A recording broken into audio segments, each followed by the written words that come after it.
Hello అండి అందరికీ. దసరా హాలిడేస్‌కి అమ్మ వాళ్ళ ఊరెళ్ళినప్పుడు నేను కొన్ని మొక్కలైతే తెచ్చుకున్నానండి మా అమ్మ వాళ్ళ ఇంటి నుంచి. వాళ్ళ టెర్రస్ పైన ఉండేవి.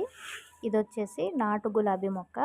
ఇంకా ఆ పక్కనే చిన్నగా డలియా మొక్క కూడా ఉంది. డలియా పువ్వులు చాలా పెద్దగా వస్తాయి కదా! ఆ మొక్క అనమాట. ఇందులో కనకాంబరం పువ్వుల మొక్క, ఇది మల్లె పువ్వుల మొక్క. మా నాన్న ఇవన్నీ కట్టేసి అలా డిక్కీలో పెట్టేశారండి. ఈ చిన్న కవర్లో కట్టింది కరివేపాకు మొక్క. ఇది చాలా మంచి వాసన వస్తుందని చెప్పేసి ఇదొక మొక్క తీసుకొచ్చాను. మన గార్డెన్‌లో ఆల్రెడీ ఉంది. మల్లె మొక్కలు, ఇంకా కనకాంబరం పూల మొక్కలు ఉన్నాయి. అయినప్పటికీ తీసుకొచ్చేసాను. ఇది నాటు గులాబీ. ఇవన్నీ కూడా మళ్ళీ నేను వేరే పాట్‌లో గార్డెన్‌కి వెళ్ళేటప్పుడు నాటుతానండి. చాలా దూరం నుంచి ఇవి ట్రావెల్ చేసి వచ్చాయి. కానీ చాలా ఫ్రెష్‌గా ఉన్నాయండి. చాలా బాగున్నాయి. Thank you.